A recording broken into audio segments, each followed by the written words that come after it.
First and foremost, thank you very much for doing it, for taking the time out, and for speaking to somebody who, as I just accepted, I am neither an expert on cancer, and God save Urdu poetry if I were to ever become an expert on it.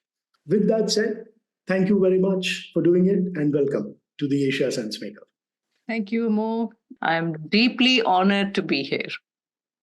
Thank you. With your permission now, may I begin the process of the conversation? Please, by all means. Thank you. So I'm going to go back to 19th century, and I found out about a gentleman called Dr. Rudolf Virchow, who in 1848 said something about politics is nothing but medicine on a grand scale. You, and along with other people, had met Vice President Joe Biden, now President Joe Biden, and talked about cancer loonshot. It was a huge thing. We here have analyzed some of the data that USPTO has put out from the cancer loonshot. And you keep on talking about it in your book. But the cancer research is slightly stuck in time, is it not? We are today perhaps curing 60 to 70% more people. But the people that we are not able to cure, the people who are coming in late, the fascinating subject canvas of your book, we still are not able to cure them. Where has this gone slightly awry? From the way you have provided a lovely background connecting political intent with all sorts of social activities and educational research activities. I love that, by the way. That true, you started by saying that Virchow's quote is so beautiful. Medicine is the most social of sciences. We are dealing intimately with human beings. When you ask me a question like, why aren't we doing better for people we are not curing? My question back to you is, think about why are we not doing better with the people we are curing? 70% people we cure, but with what? Treatment that belongs to the caveman. Basically, we are taking a baseball bat and beating a dog up to get rid of its fleas. That's what chemotherapy and radiation therapy and surgery is doing to patients. So we are curing them, but with the same brutal things. And the 30% we don't cure, their outcome is no different. The question you're asking is why. That's a huge question about why. But I'll give you a very simple answer. Cancer is complicated. Curing cancer is going to be so difficult. Curing end-stage cancer is like curing aging. That's how difficult it is. And in the book, I say they are the two sides of the same coin. It's so complicated. So the only way we can help our patients is seeking for a cure, is to rethink our priorities. Stop being so arrogant as to think that we can go take an end-stage cancer patient and find one magic bullet to cure that patient. It's not going to happen. And it hasn't happened despite working hard for 100 years. So these are the questions I'm asking. Stop patting yourselves on the back, going around on stages of international meetings, proclaiming victory from the rooftops. You've done nothing to help patients. Where is the patient in all this? So in the book, I've tried to look at everything through the prism of human anguish. Right. What is it we are doing to patients with this kind of trying to develop treatment for end-stage cancer? That's my answer. After year, we realize it's too complicated. We thought this would be the right pathway. This would be the right gene that we could attack. We find out, no, it wasn't. It's much more complicated than that. So that's the answer. Thank you. This kind of then gets me to, and this is every time I've read the book, twice. Once when it came out, now recently to interview you. One thing keeps on popping up. The book is opens up a big volume. It kind of takes you through personal histories. You have to think about people, and you're also thinking about people who have large life experiences behind them. In some cases, they don't have, they are very, very young. How do we think about cancer today? 200 different forms of cancer, it's very complicated, but it's constantly evolving, not just as a disease, but also how people refer to it, how people think about it. You make a very interesting point. In the fast-paced American healthcare system, the human story gets taken out. And you use a phrase, was it a doorknob doctor? A doorknob therapist. So how do we think about cancer today when you have multiple specialists working towards one particular solution, but the human pathos, the human story is getting lost in that? How do you deal with it as a person who thinks that medical science is the socialist of the sciences? What a lovely question. Mother of a young girl who died of leukemia was asked by her friend, "How can you stand it?" You know what she said, Amogh? She said, "First of all, I can't.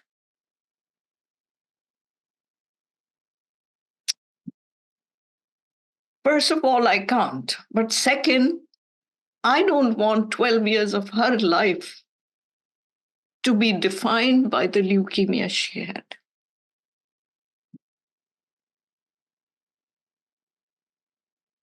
This is what I do on a daily basis, Amogh. I'm dealing with a terrible disease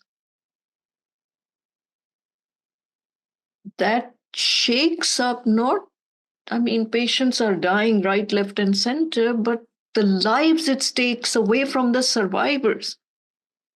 Think of this answer the mother gives. First of all, I can't stand it, which means every waking moment and every dream she has is informed by this tragedy and the suffering she has seen in that daughter as she underwent round after round of chemotherapy, radiation therapy, bone marrow transplant, all the things we do. So, what metaphor can we use? I'm battling cancer. This is a war on cancer. This is a new weapon has arrived in the armament of cancer therapies. These are the things. What is this war? The only war is that we are telling patients you either die of cancer or you'll die of the treatment we give you. If they don't have early stage cancer, that's all we are doing. Well, somebody asked me the other day, I was in Boston just 2 days ago. And I gave a talk, and somebody asked me, "Dr. Raza, you have been so critical of all the treatments for cancer.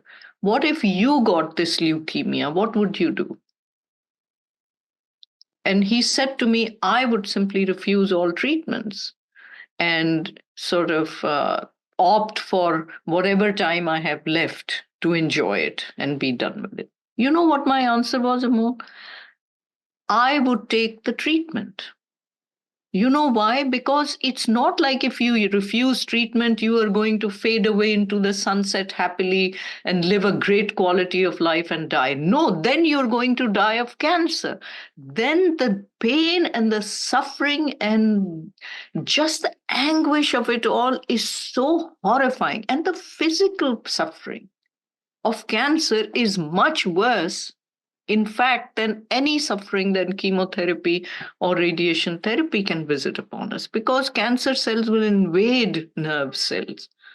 And that pain is I come from Pakistan. I saw end stage patients as a medical student, because people would come carrying their large tumors sprouting out of their bodies, smelling so bad. The cancer has a very typical smell that you can really detect it from a mile away.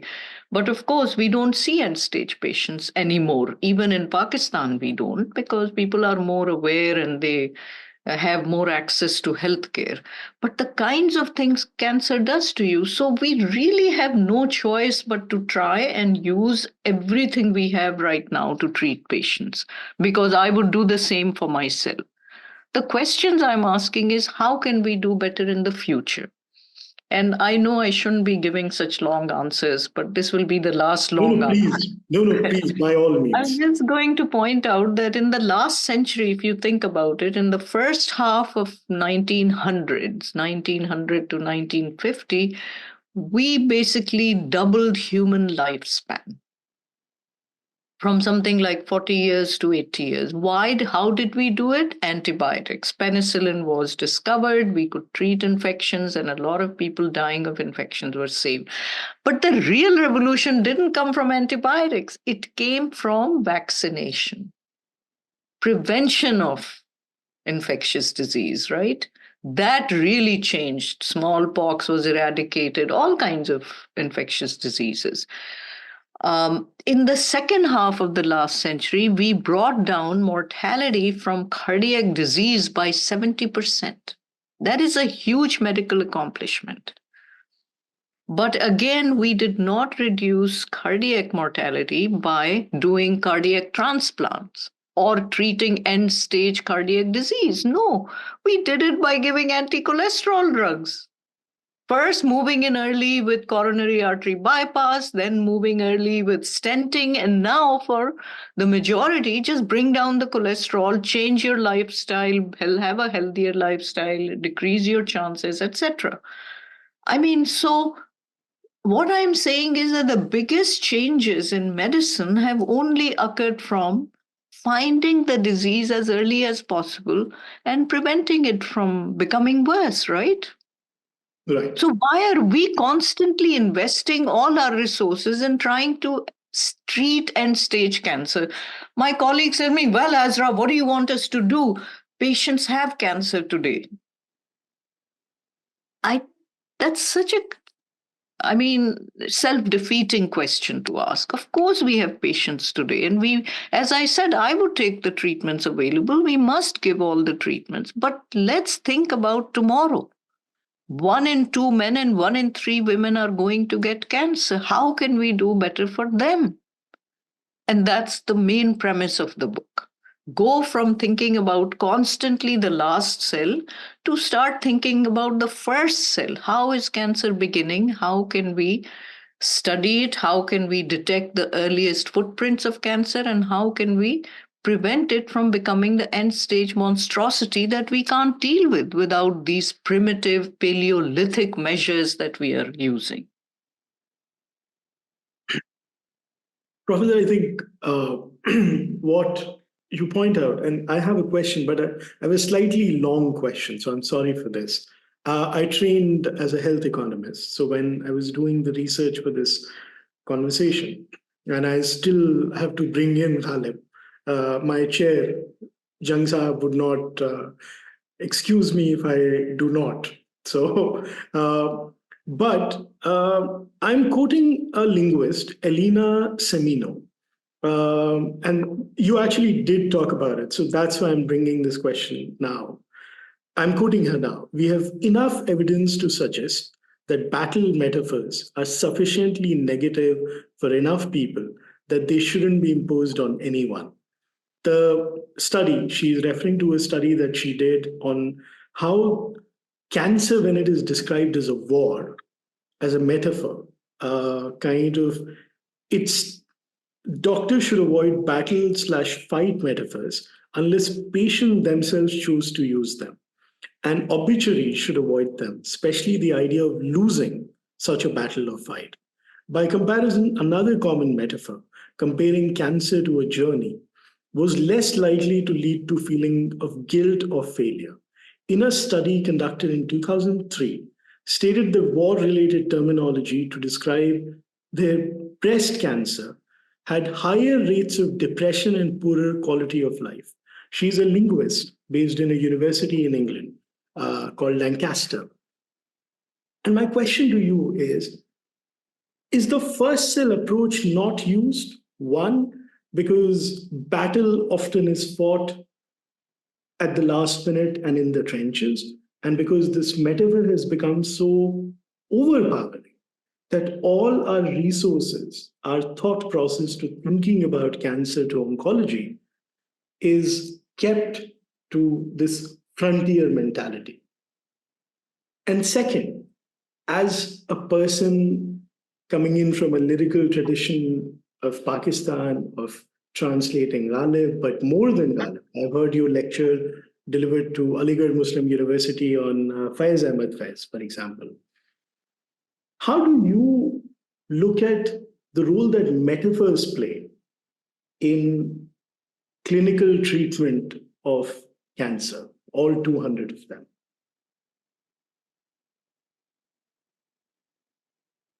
Thank you for such thoughtful comments, first of all, Amogh. I'm very impressed that you're such a serious and intellectually motivated individual. That's just great. And I must say, I'm feeling more and more honored to be in conversation with you. Thank you. The honor, as I said, is entirely mine, ma'am.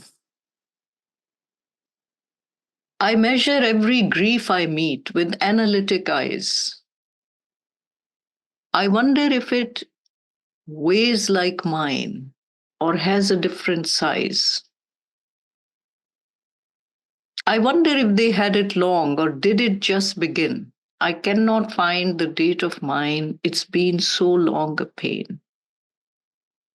I wonder if it hurts to live and if they have to try.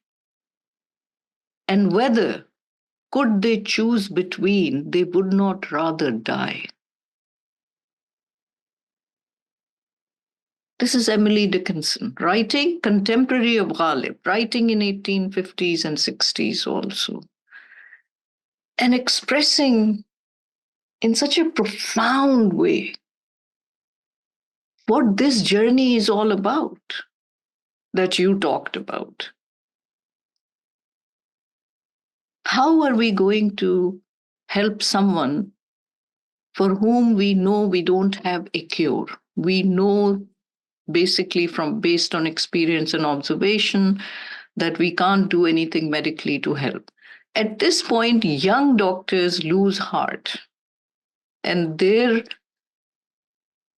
reaction to this helplessness is to withdraw, because you become a little self-protective, self-defensive, and you feel so much pain seeing another human being suffering whom you cannot help anymore with your medications. You can't cure them. You withdraw and kind of try to detach yourself. And I'm just the exact opposite of this. I tell all my trainees who are working under me that this is the time when you have to step in and double your efforts. Because you see, now, when someone cannot imagine too far into the future because they know that they have a terminal illness or they can sense it, then when you cannot plan for the future, suddenly now becomes important. Every day you have is a blessing. Every moment you can spend with the loved ones becomes far more important. And as Ghalib said, Hasti ke mat fareb mein aa jaye yo asad. Don't be trapped by the shenanigans of existence. Hasti ke mat fareb mein aa jaye yo asad. Alam tamam halqa dame khayal hai. It's your internal life. It's your internal psyche that has to be at this point reinforced to face the challenges coming your way. But this is also a very beautiful time for individuals to make peace with a lot of things that they've done in their lives. I'll give you a small story. I was traveling to Islamabad once a few years ago, and suddenly some perfectly normal looking American blonde, blue-eyed woman comes up to me and says, "Aren't you Dr. Raza?" And I said, "Yes." "How did you recognize me?" She said, "Oh, you take care of my dad. And he's been your patient for like 8 years." And then she mentioned his name. And I said, "Oh my God, you're John's daughter. That's wonderful. Why are you going to Islamabad?" She said, "Oh, my husband, who's a historian, is going to give some lectures to the American embassy staff on history." I said, "Oh, so that means you're CIA." She said, "No, no, no. We can't comment on that.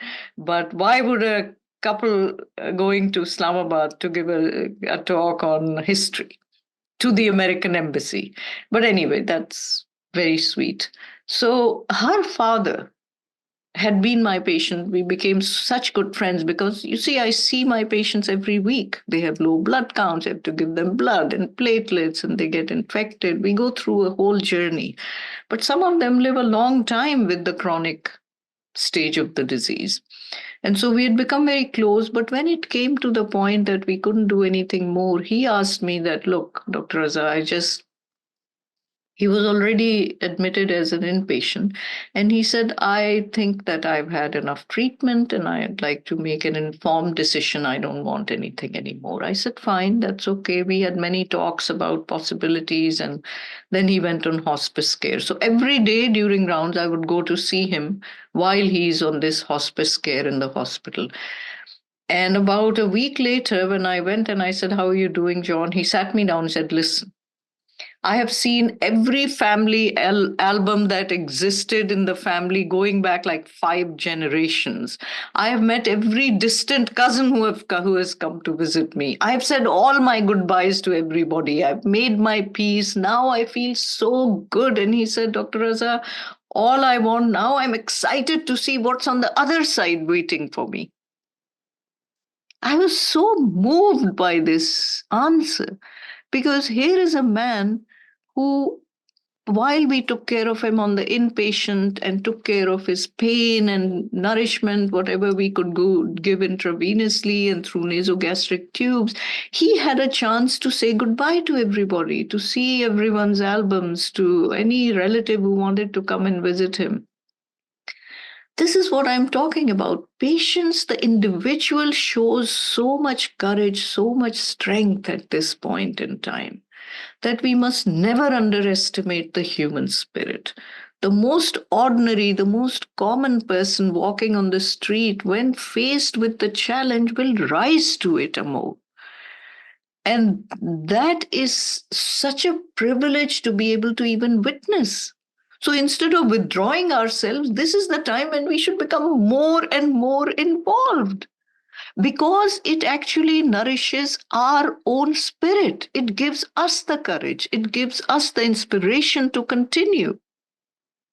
And to me, by the way, I recite poetry to my patients all the time, and they expect it now when they start, "Oh, please," and Ghalib. I translate Ghalib for them and recite for them. But here's one more I'll say before we uh, um, stop with Emily Dickinson. Here's something she taught me, um, and a metaphor is involved. And since your question is about that, here's something that I have always found very difficult when I was younger, especially that how do you tell a patient that they have a deadly disease and that it's not curable? Emily Dickinson helped me, as does Ghalib. Dickinson says, tell all the truth. You see, the admonition in this line is you can't hold anything back. You can't lie. You can't make up things. You can't give false hope. None of that. Tell all the truth, she says, but tell it slant. Success in circuit lies, too bright for our infirm delight, the truth's superb surprise. Like lightning to the children, eased with explanations kind. You see, when children see lightning or hear the thunder, they get scared. But as adults, we try to explain to them what it is and not to worry and etc. So now listen to how she ends this. Tell all the truth, but tell it slant. Success in circuit lies. Too bright for our infirm delight, the truth's superb surprise. Like lightning to the children, eased with explanations kind, the truth must dazzle gradually, or every man be blind.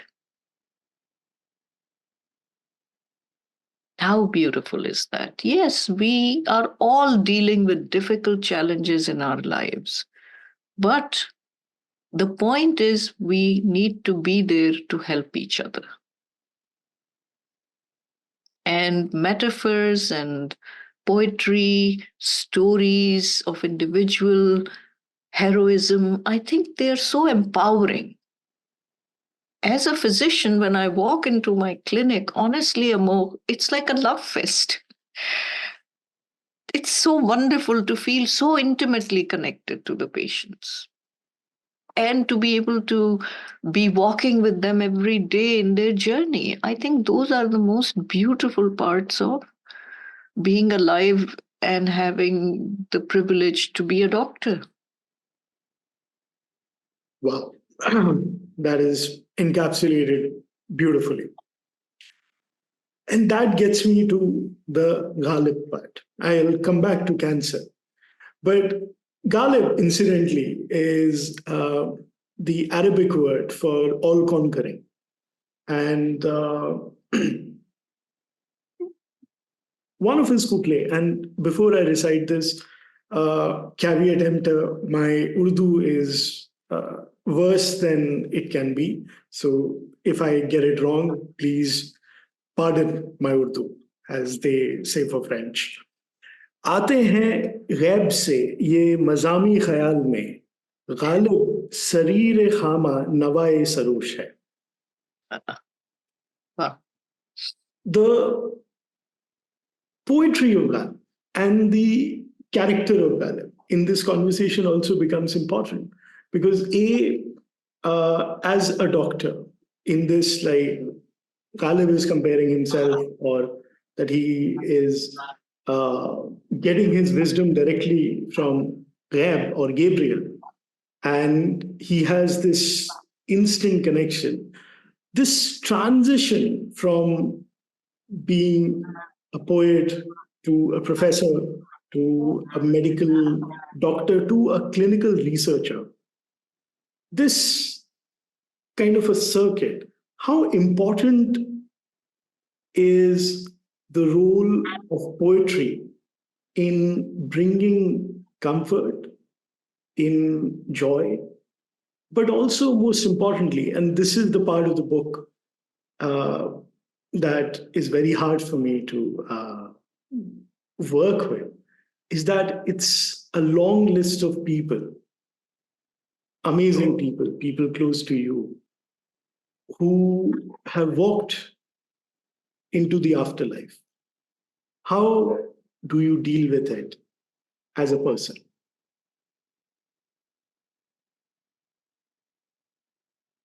I think what you said about Ghalib is so true. He is overwhelmingly overshadows everybody else. He is Ghalib. He has overpowered and overcome everyone.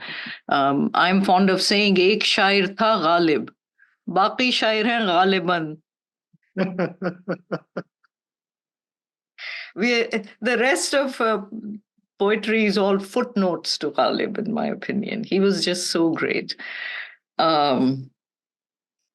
But interestingly, where you come from, your cultural background, your education, your social interactions, all of these things are what help you develop a strong inner life, a resilience, give you the inspiration to go through life, but those are all things that are important. And for me, I was very fortunate in that my dad grew up in Lucknow and my mother grew up in Aligarh.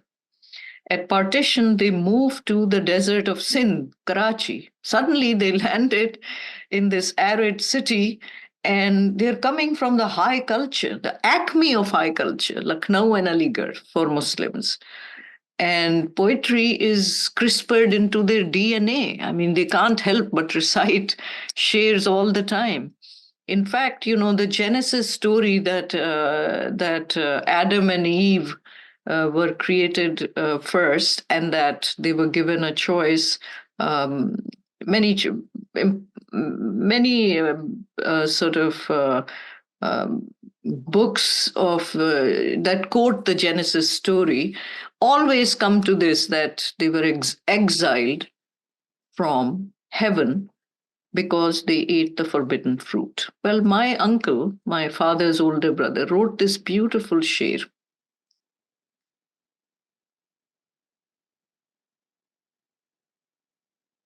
So beautiful. Chaman छूटा तो छूटा था, मजाक रंगो बू छूटा. यानी हमारा garden, in this case whatever, हमारा गार्डन तो अगर छूटा था तो चमन तो छूट गया, मगर उसके बाद हुआ ये कि we even lost the delicacy of sense of fragrances and to appreciate the delicate things. Everything is gone with that. चमन छूटा तो छूटा था, मजाके रंगो बू छूटा, छुटी आदम से जन्नत और हमसे लखनऊ छूटा.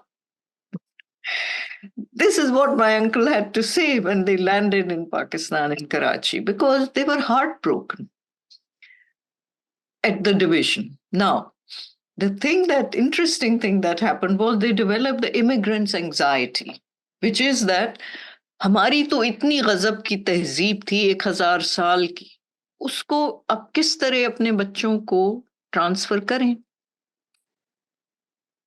क्योंकि ये तो अब इस सहरा में पलेंगे और बढ़ेंगे, और यहाँ क्या तहजीब, कोई लोग ही नहीं थे उस वक्त तो. So that anxiety, I think, helped all their children, because then they continuously would tell us stories about Lucknow and Aligarh and growing up and then after their marriage, they moved to Delhi. So all three cities were central to our growing up. And then the poetry they recited, because their culture was such that no conversation was complete unless you quoted Ghalib, Mir, Anis, Josh, Iqbal, Faiz, It was at one point we were getting 27 magazines every month in our home from India and Pakistan, because my parents that was the level of their anxiety. Another thing they started was my mother started a library at her home, and through her women's club that she had organized. And so we had access to all kinds of books at home. People would come to our home to borrow books for the general community. Those kinds of things in the start of Pakistan as a separate country helped us all, in the sense that we became also deeply involved, and just the culture got into our genetic framework as well. And so we were also made to memorize hundreds and hundreds of verses of poetry. And my parents' scheme was very smart, that we'll make the children memorize, and once they are old, of course, you can't understand Hasti ki mat fareeb mein aa jaiye asad as a 5 or 6-year-old. But when they grow up and start reciting to themselves what they have learned, then they'll be forced to think about it, and they will not be able to escape, because the poetry and the messages and the language is so ravishing that there's no way you can make any sense of it. So I think that I was helped a lot by the cultural background that I came from. And as a result, those are the very things, reading poetry, contemplating on what our great poets are saying. Here's an example. I was speaking once to the Indian High Commissioner in Chicago, and he was reciting some Ghalib to me, and I said, wow, I'm so impressed, Mr. Sharma. How did you develop an interest in Ghalib? He said, as a 17, 18-year-old, he read a sher, which he started thinking about seriously, and that turned him on to Ghalib. And that sher he read was a very sweet sher. It's from that ghazal.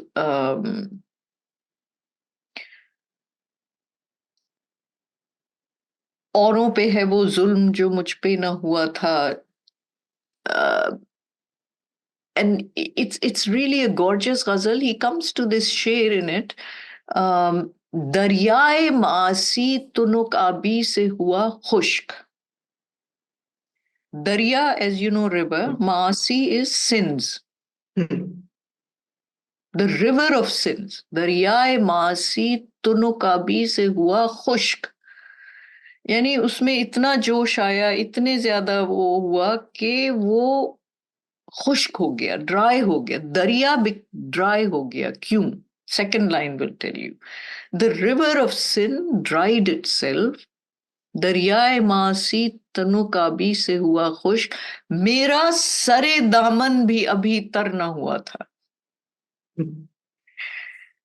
It hadn't even touched the सरे दामन, meaning कि अभी तो मेरे दामन का सिरा भी, यानी वो भी तर नहीं हुआ था कि दरिया खुश्क हो गया. Meaning I have so much potential in me that I can absorb an entire river and not even my sare daman will become. Now you think about this, Amogh. This share can apply to all kinds of things, but how empowering is it? For example, I can say the same for human creativity, human imagination. There is no limit to it, it's infinite. So, darya imagination tunu ka bhi se hua khushk mera sare daman. It all depends on, in another sher, Ghalib, in the same ghazal, in another sher, he says something even more beautiful, I think. He says, तौफीक ब अंदाज़े हिम्मत है अजल से. Meaning you can only do what you dare to do is what you'll accomplish. That if you don't dare, you're not going to accomplish anything. जितनी हिम्मत आप में है, उतनी आप में तौफीक होगी. आप जितनी कर सकें. तौफीक ब अंदाज़े हिम्मत है अजल से. आंखों में है वो कतरा जो गौहर ना हुआ था. It's the same ghazal. दरियाए मासी तुनुकाबी से हुआ खुश्क. मेरा सरे दामन भी अभी तर ना हुआ था. तौफीक ब अंदाज़े हिम्मत है अजल से.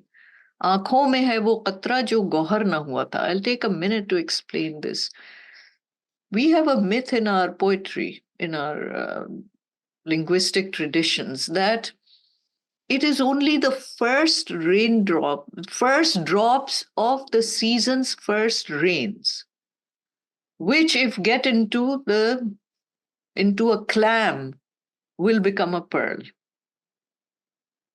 Now, what if you're not the first few raindrops? Then you have no chance of becoming a pearl, right? Right. Because the myth is that it's only the first few raindrops that have even a chance of becoming a pearl. So here in this shir, Ghalib is providing consolation to those drops who were not the first. And what a beautiful thing he says. So what if you were not the first and you couldn't become a pearl? Now you have a chance of becoming part of the ocean, getting evaporated, becoming a cloud, becoming rain. A lover drinks it, and now that water comes out of the eyes of a lover as a tear. You have a chance to do that. So Ghalib's idea is that the pearl is great, but the pearl is an inanimate, inorganic, dead thing. It's beautiful, but it's not alive. Whereas a drop of a tear that comes out of a lover's eye, the anguish that it's expressing in a living thing is so far superior. And so I say, as a metaphor, as a thinking about what gives me courage, is the cure. Pearl is the cure part. It's great if you find that gem of a cure. But healing is different than cure. And healing is what the tears are all about. And how beautifully has Ghalib taught me the difference between healing and cure. And why be satisfied with one or the other? Try to do both. Wow. It's very, very beautifully put. I'm now going to get back to rather mundane lab related questions and then come back to Ghalib. I think I really like this conversation has two different poles that balance each other out. Uh, in your book, when you're describing the first cell, so my first assumption on knowing the title of the book was the first cell would be, like you have a lot of these books that come out that say uh, there is an off, there's a possibility of cure just round the curve. You make that very clear that perhaps in your lifetime, in our lifetime, it might not be possible. But then you go on to list out different things that are frozen in time that we just talked about. But there's a place where you describe cells. How do they get big? Where is that first cell? Where is that first biomarker that can be found?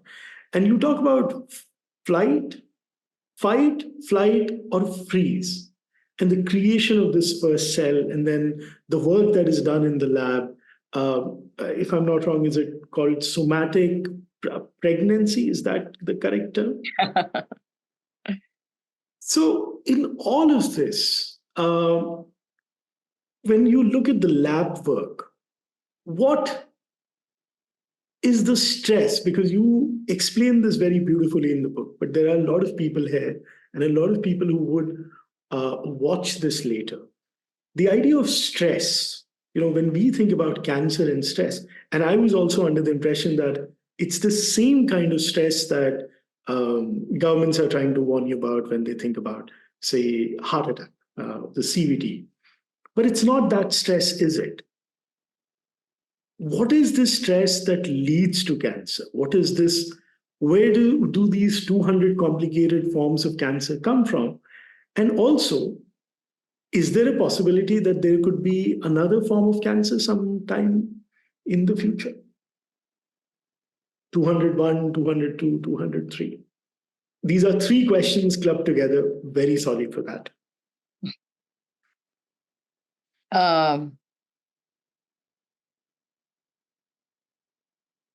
Yeah, well, first of all, let me read a शेर for you.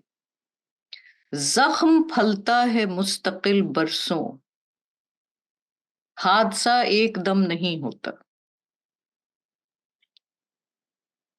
Most things take a long time to really reach a phase transition point where they turn from one thing to another. And since I have been a medical student, and even before that, reading a lot about cancer, the thing that has fascinated me is that within our bodies, we give birth to a new kind of life which can live forever. It's immortal. Cancer is literally the formation of a new species, because the moment a cancer cell is born, it starts treating the rest of the body as foreign land. It's trying to survive in an adverse environment, so to say. So why has that happened? Why have we in our own body given birth to something like that can live forever? But then it occurred to me that if we can unlock the secret of a cancer cell, we can unlock the secret of aging. And in fact, that was the initial intellectual fascination I had for wanting to study cancer. It's like the drug Ozempic. You are trying to treat diabetes, but the side effect is everyone's losing weight and looking fantastic now, like they belong on the cover of Vogue. So, we can cure cancer, but can the side effect be longevity? Yeah, sure, because cancer is the biggest risk to life in old age. Aging is the worst carcinogen. So cancer is a disease of the aging. The point I'm making is that how we give birth to this new species doesn't happen overnight because of a genetic mutation. The genetic mutation is occurring, but because something is causing the cell to behave abnormally, right? And what is that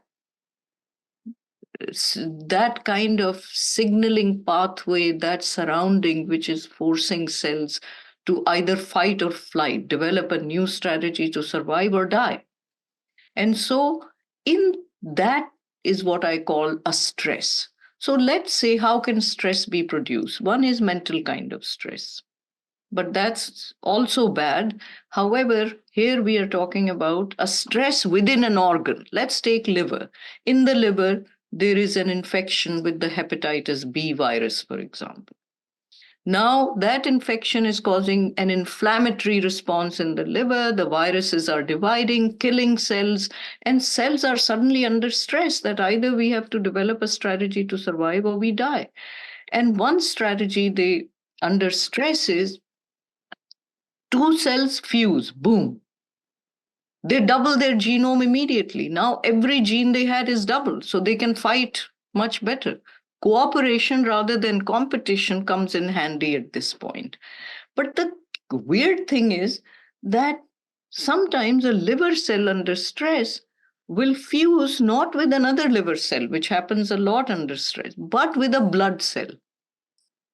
The blood, an immune cell from the blood, had come to the liver to try and clean up the poisoned microenvironment. Instead of it cleaning up and by eating up these dying cells, the dying cell is not really dying. It gets in under stress, fuses its genome with that of a blood, and now as a result becomes mobile because blood cells can go all over.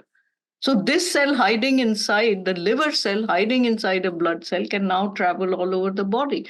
Cancer is the only disease in which cells walk out of their organ of origin. A liver tumor can end up in the bones, in the brain. You know that. Somebody's breast cancer is in the lungs. How is this cell able to walk out? Because it's hiding inside a blood cell as a camouflage and goes all over.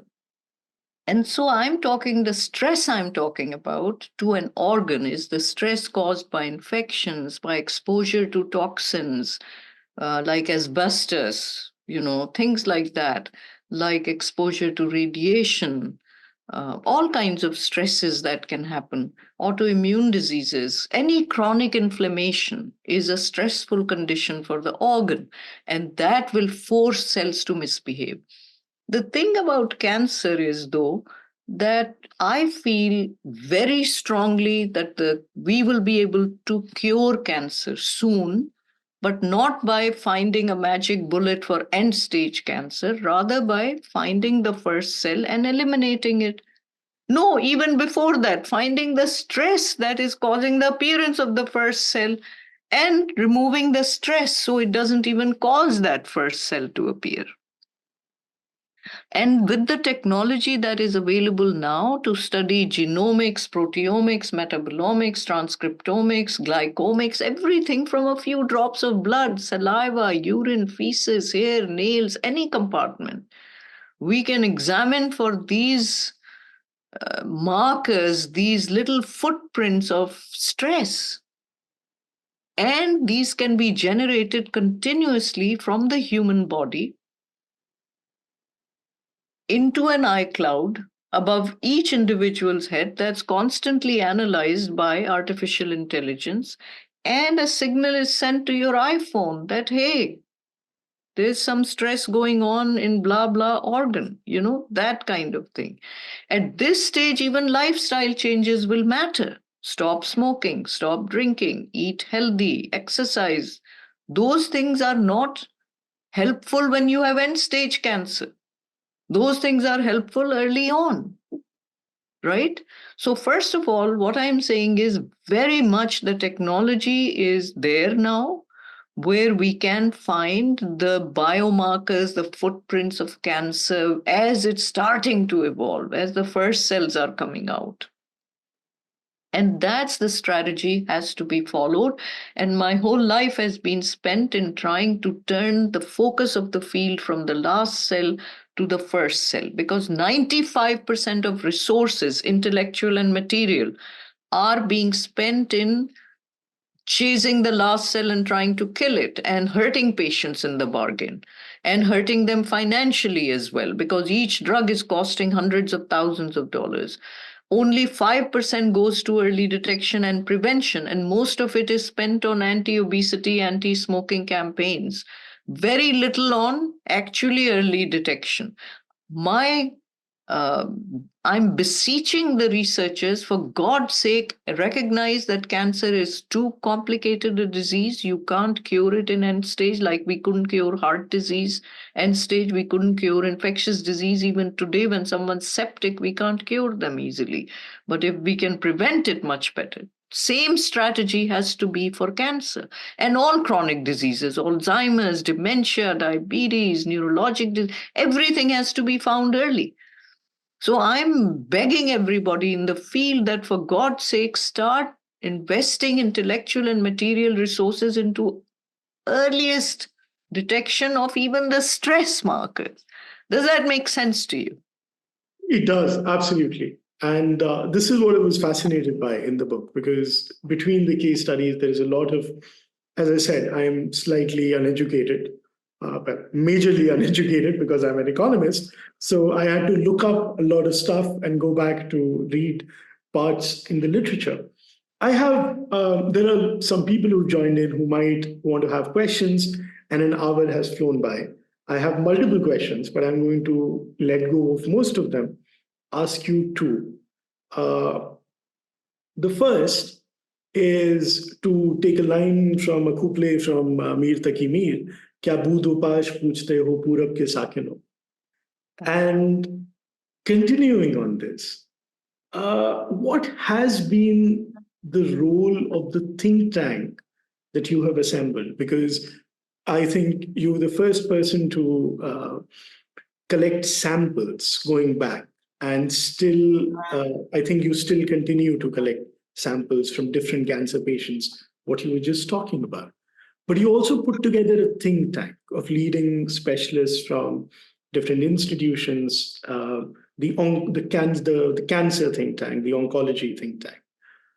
How successful do you think, between the publication of this book and now, 4 to 5 years have gone by, how popular is this idea getting? The first cell narrative, that instead of going after the end stage, let's try and focus our resources on the first cell. Have you made significant progress? Huge progress in two areas. My first thing was, I started by studying and treating acute leukemia. I realized that's too end stage. I have to go. I said, we have to find cancer before it finds us, which means instead of studying cancer patients, I should study people at high risk of cancer, follow them until they develop cancer. So there is something called pre-leukemia, a condition in which a third of the patients will develop acute leukemia. So I started studying these pre-leukemia patients and following them till they develop leukemia or died of their pre-leukemia. And so in 1984, I said to myself, two things I must do. If I'm going to cure cancer, then it has to be that I study human samples. I'm not going to study animals because I don't want to cure animals. I want to cure humans. So only study human samples, not mouse and rats. And second, early stage, follow as they become worse. And for all of these 3 decades, 4 decades, I have stayed faithful to my commitment on these two things: early detection, human samples. I started saving human blood, bone marrow, saliva, all these things since 1984. And today I have the largest tissue repository in the world as a single physician. Not one cell comes from another oncologist. Over 60,000 samples on thousands of patients longitudinally obtained. And these are what are so precious. As the disease progresses, what has changed? What causes that phase transition from pre-leukemia to leukemia? What markers could we detect from 2 drops of blood in these patients? It's all coming to fruition. And I am so excited that I said to myself, why am I the only one saying this? So I started calling up my colleagues at, for example, at Harvard, at Johns Hopkins, at MD Anderson, at University of Chicago, the biggest institutions in the country, and saying to the leadership in oncology there that either you point out the fatal flaw in my argument that early detection is the way to go and human samples is the way to study it, either point out what I'm saying wrong or join the revolution. And everyone joined the revolution. So I made this think tank, and we met for 17 meetings, 2 hour long meetings on Zoom, of course. And we came to a consensus. The opinion paper we published in Scientific American in 2021. And our consensus was that we need to find again the first cell. But by the time cancer is diagnosed today, there are hundreds of millions of cells, even in the tiniest tumor. So we can't even go to stage 1 cancer. We have to go to the first cell, which means try to find people at risk of developing cancer. Well, one is pre-leukemia to leukemia, but what about solid cancers like lung and breast and prostate and ovarian cancers? How do we find the pre-cancer stage there? And then it comes to mind that there are several such groups who are at risk of developing cancers, like the mutations in genes called BRCA1 and 2. Angelina Jolie, the famous film actress here, she got massive surgeries done on her body because she has inherited these mutations and is at very high risk of getting cancer. So there's one group, but another group is cancer survivors. You know that 1 in 5 new cancers, 20% of new cancers appear in a cancer survivor. So these cancer survivors are all anyway connected to their cancer centers because they keep going for follow-up of their original cancer. But then they can develop a completely unrelated new cancer. I'm not talking about a recurrence. I'm talking about an unrelated new cancer. That can happen. So when these people are coming to the cancer centers, I said to the oncology think tank, why not just collect their samples as they come for follow-ups and keep following them? If enough centers do it, within 2 years, we will have thousands of patients who have developed a second cancer. Now we have caught their first cell, we have caught all the biomarkers that led up to their developing the second cancer.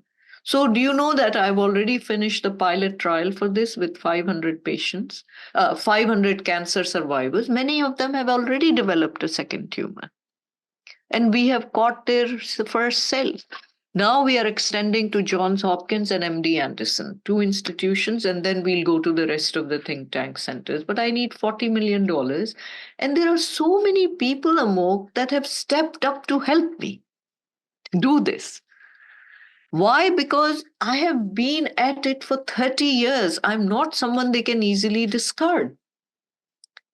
I'm someone who continues to see 30 to 40 cancer patients every week, even now. I do all the bone marrows with my own hands, draw the bloods with my own hands. Second, I have a very busy basic research lab that's very well funded for 35 years. So I'm an oncologist seeing patients, I'm a cancer researcher at the basic level, and finally, I'm a cancer widow. So what angle or what area of cancer are you going to be lecturing me about? Because this is what I do for my life's commitment and quest. And I have to say, the people are so wonderful. My colleagues at every institution, even though they are working in end stage issues, they have joined me and are willing to help out. Then people who I appeal to, the National Foundation for Cancer Research has just said the next 5 years, all the funds they raise, they are going to donate or devote to my idea of developing a tissue repository of cancer survivors. What a huge thing that is. Multiple billionaires and philanthropists have stepped in. My patients have stepped in, writing checks for this project. And fine, so I would say that I'm hugely feeling satisfied with the kind of response I've gotten from my colleagues. Even though the response to the book was as if I've written the satanic verses of medicine. because no one wanted to be told that what you're doing is irrelevant and hurting patients. However, when I appeal to them one to one, there's no way they're going to say no, because they understand what I'm saying is right. We have to find cancer early.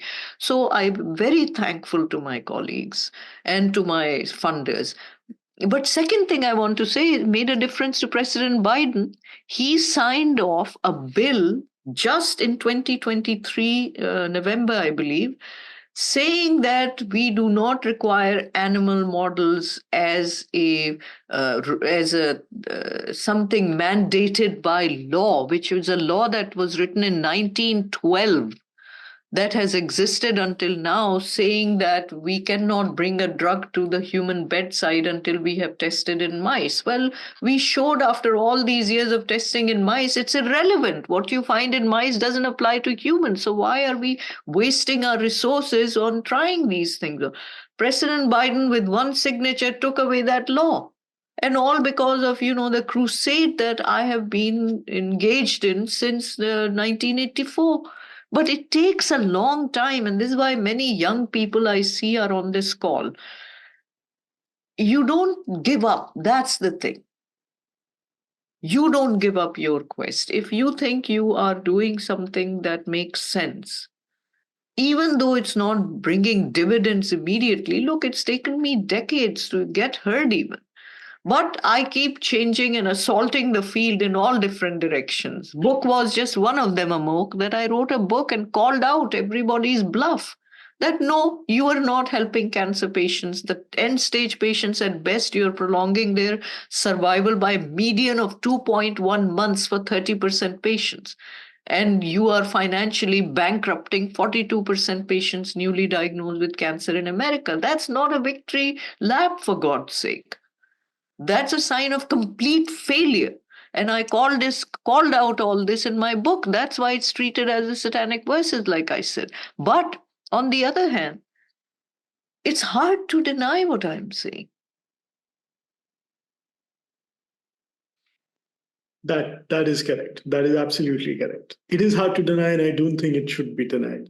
I'm going to one last question. I'm going to keep it very brief. As I said, I have multiple, but I'm pretty sure there are people here.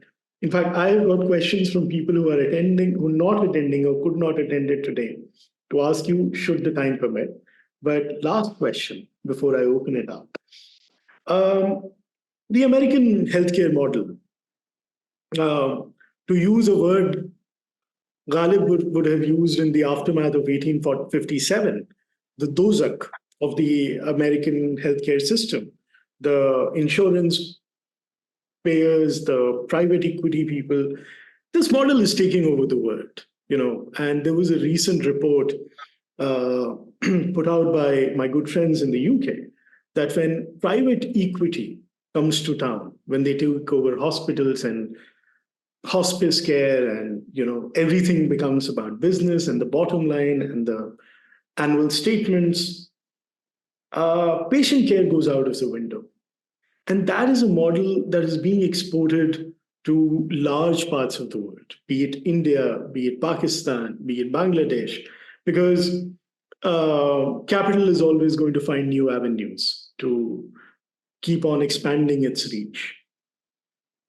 How do we take back, and this is a question that I ask every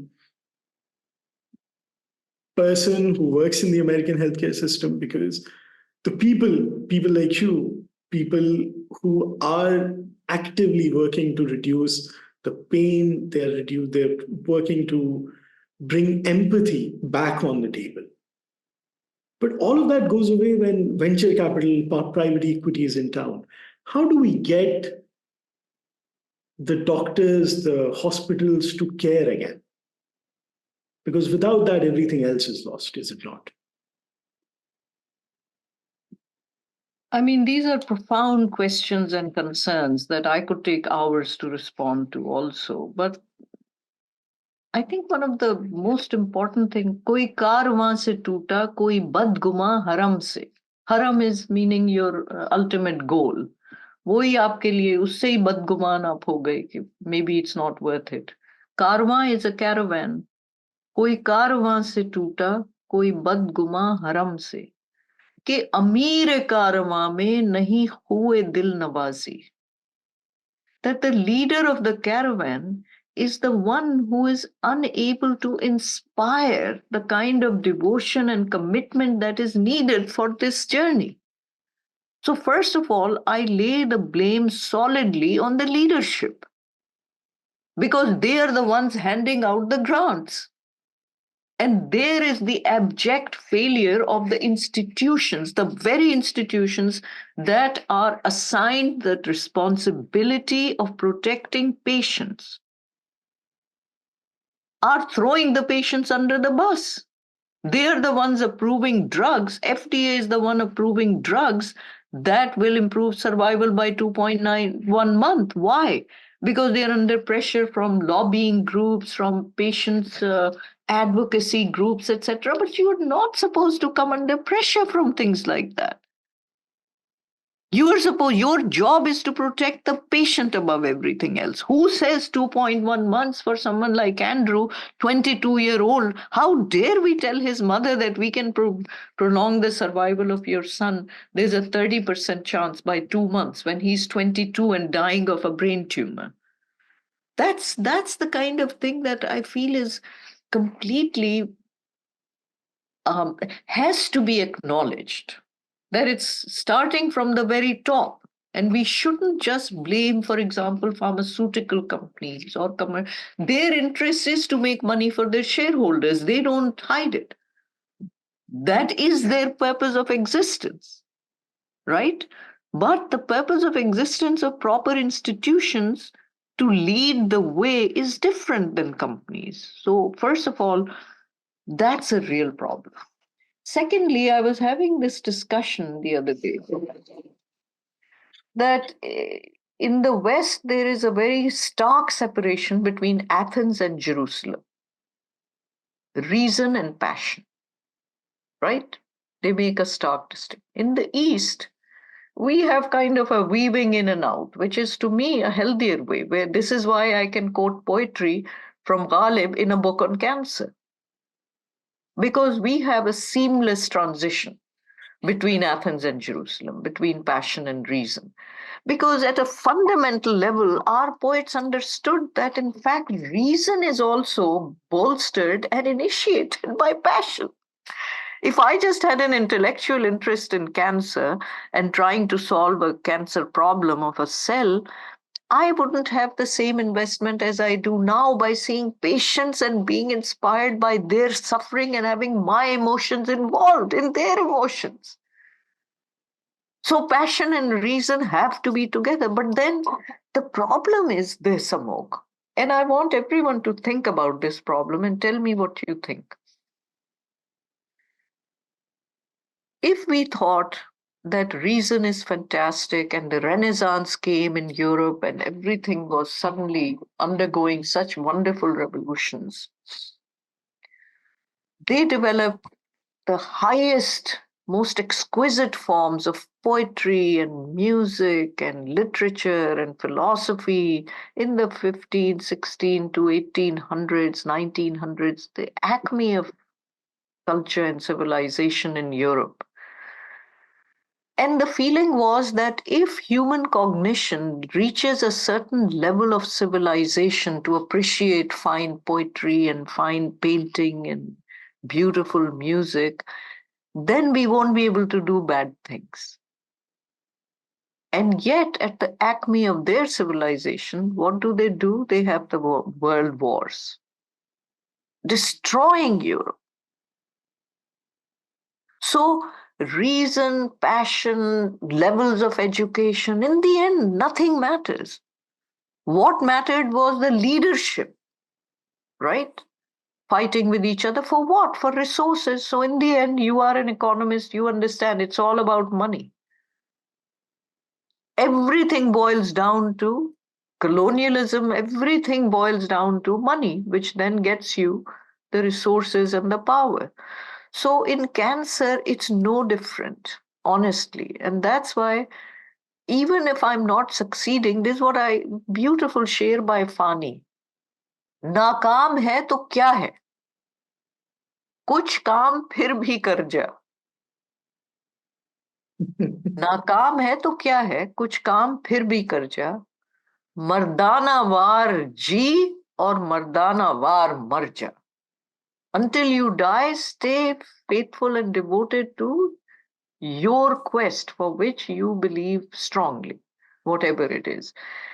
And I really feel that it's so important to have a larger view of things. Humans, all of us, have so many weaknesses.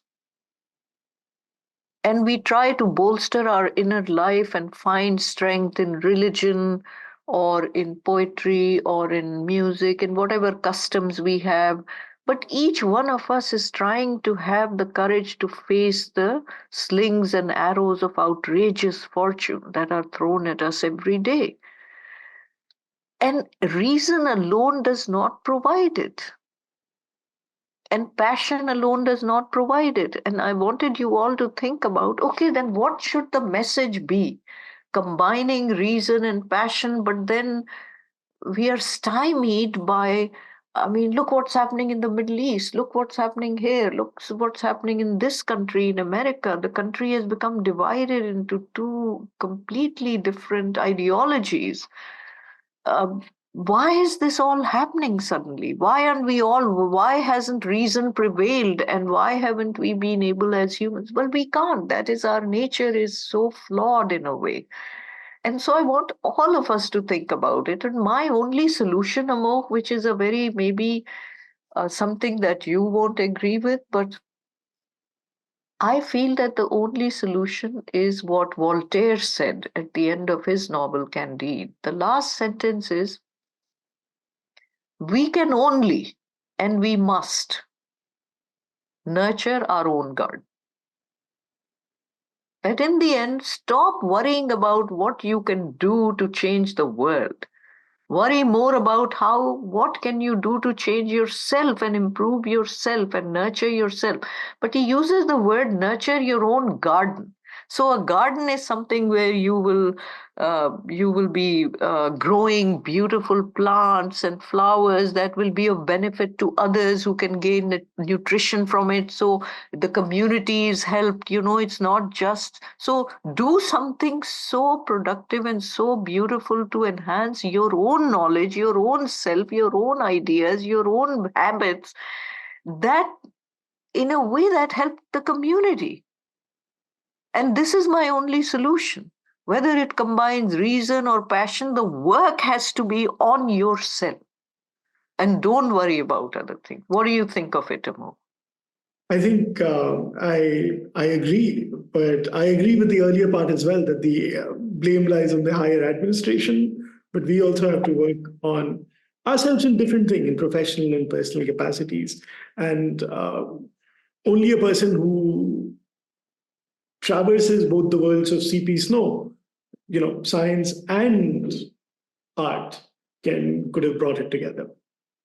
Thank you so much for doing it. I would want you to come back at some later date, hopefully when there is a possible that first cell cure very much in sight, and I hope that it happens the soonest.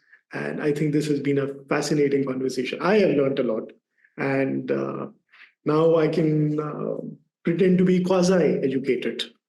so, so with this, thank you so much for doing it on a busy day for you. And I hope that we see you again. And I hope they have not been a wasted an hour and a half for you. Not at all. Let me say thank you to all of you. And as I said, I'd like to recite something before I go to thank you. This has been an amazing experience. You guys were so well prepared, and forget about all the preparation. The spontaneity of this conversation that evolved is something that I'm very deeply thankful for.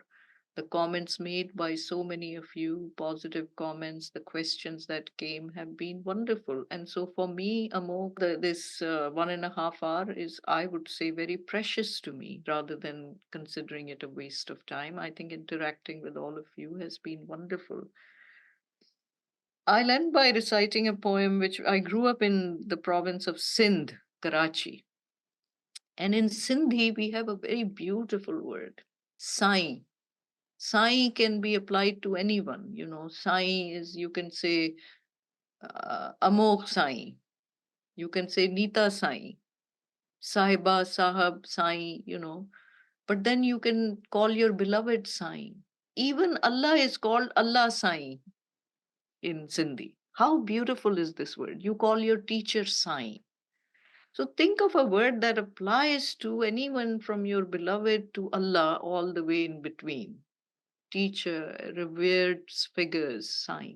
And this poem that was written by a young physician working in my lab, Yasin Atir, is called Sai.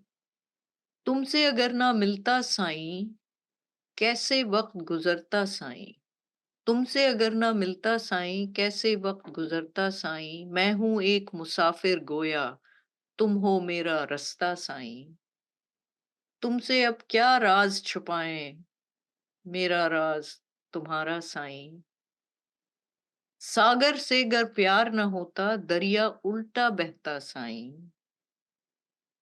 कागज पर दो चार लकीरें और न कुछ भी लिखा साईं हम और तुम एक साथ अकेले कमरा जब्त से महका साईं और मेरी बातें कान तुम्हारे बीच में एक सन्नाटा साईं मैंने पहरों सोचा साईं कोई तुमसे अच्छा साईं तुमको क्या बतलाएं साईं कोई न तुमसे अच्छा Sai That that was beautiful.